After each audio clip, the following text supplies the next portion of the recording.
দাদা দাদি খোঁজ খবর নেয় না বলে রাগের মাথায় মেয়ে বলল ছেলেকে, যাও তোমার গার্ডিয়ান ডেকে আনো, আমি তোমার সাথে আর থাকবো না।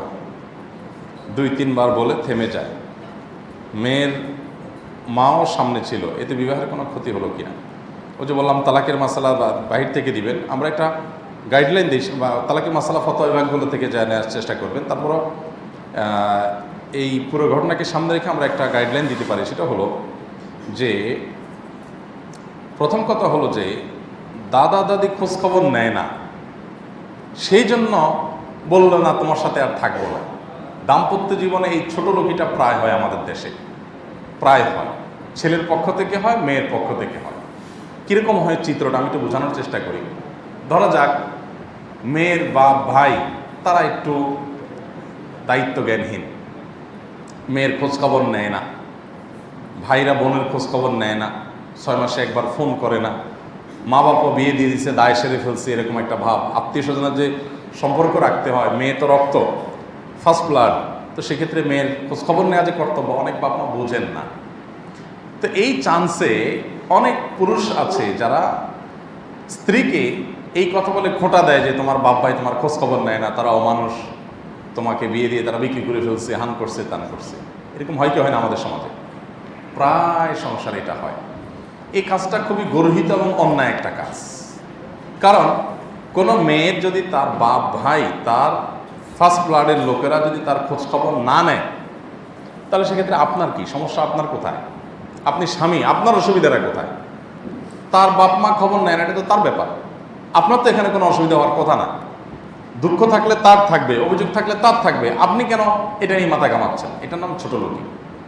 এটা হলো মেয়েকে অহেতুক বিরক্ত করা। একই কথা মেয়ের পক্ষ থেকেও হয়। ছেলেকে বলে, হ্যাঁ তোমার ভাই তাদের জন্য অনেক কিছু করল, তারা তোমার জন্য কি করলো? এটা তো কমন একটা আইটেম আমাদের দেশে। মহিলারা এটা বলে, আরে বাবা আমি অনেক কিছু করছি, আমার বাপ ভাই তারা নিমুখ হারামি করছে, আমার পাল্টা কিছু করেনি আমার জন্য, এটা তো আমার সমস্যা, তোমার কেন সমস্যা হচ্ছে? আমরা দাম্পত্য জীবনে টেনে টেনে ঝগড়া করি, আইটেম বাইর করি ঝগড়া অহেতুক। আরে ভাই, আমি স্বামী হিসাবে আমার স্ত্রীর কাছে আমার কি প্রাপ্য আছে সেগুলো নিয়ে আমি কথা বলতে পারি। তার সাথে তার বাপ মা কি আচরণ করলো না করলো, এটা তো আমার আইটেম না, এটা তো আমার হেডেক হওয়া উচিত না।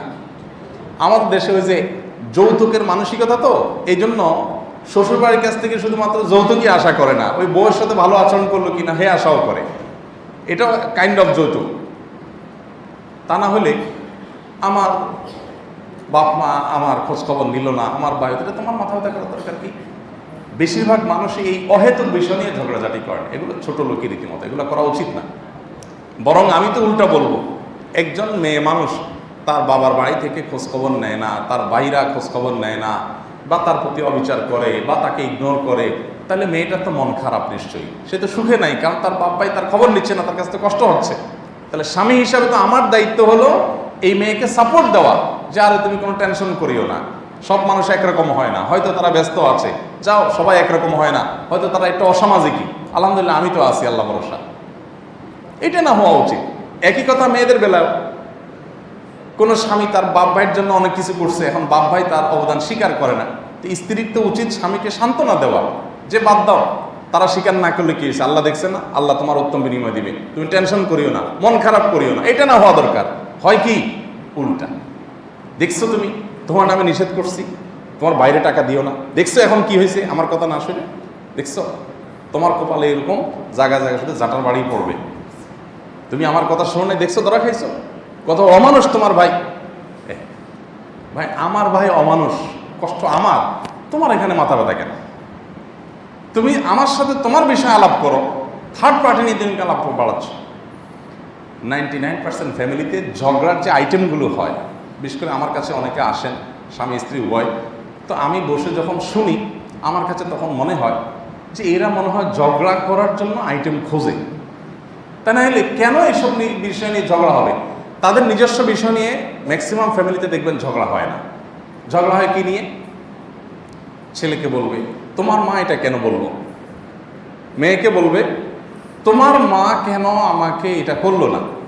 দেখেন আরেকজনকে নিয়ে সব, নিজেদের মধ্যে বোঝাপড়া নিয়ে খুব একটা ঝামেলা এত বেশি হয় না, বেশিরভাগ হয় এই তৃতীয় পক্ষকে নিয়ে। এটা শয়তান করা।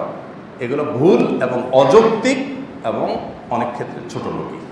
আমরা এই সমস্ত ক্ষেত্রে দায়িত্বশীল আচরণ করব, আল্লাহকে ভয় করব, আল্লাহ আমাদেরকে সেই তৌফিক দান করুন। এবার মূল প্রসঙ্গে আসি যে এই অজুহাতে তালাক যদি বলে তোমার সাথে আমি থাকবো না, মেয়ে যদি বলে, তো মেয়ে তো থাকবো না বললে তালাক হয় না। নর্মালি মেয়ে থাকবো না এটা বললে তালাক সাধারণত হবে না, কারণ তালাক দিবে ছেলে। মেয়ে তালাক গ্রহণ করতে পারে নিজের নফসের প্রতি অর্পিত তালাকের পাওয়ার দেয়া থাকলে তখন, তাছাড়া এটার সুযোগ কিন্তু নাই। তারপরেও আপনার এই তালাকের মাসআলা যেহেতু আমরা ওপেন প্ল্যাটফর্মে দেই না, পছন্দ করি না, এবং নানা রকমের সমস্যা আছে, জটিলতা তৈরি হয়, সংক্ষিপ্ত কথায় ভুল বোঝাবুঝির আশঙ্কা থাকে, সেজন্য কোনো দারুল ইফতায় গিয়ে আপনাকে ফতোয়া নেওয়ার জন্য অনুরোধ করছি।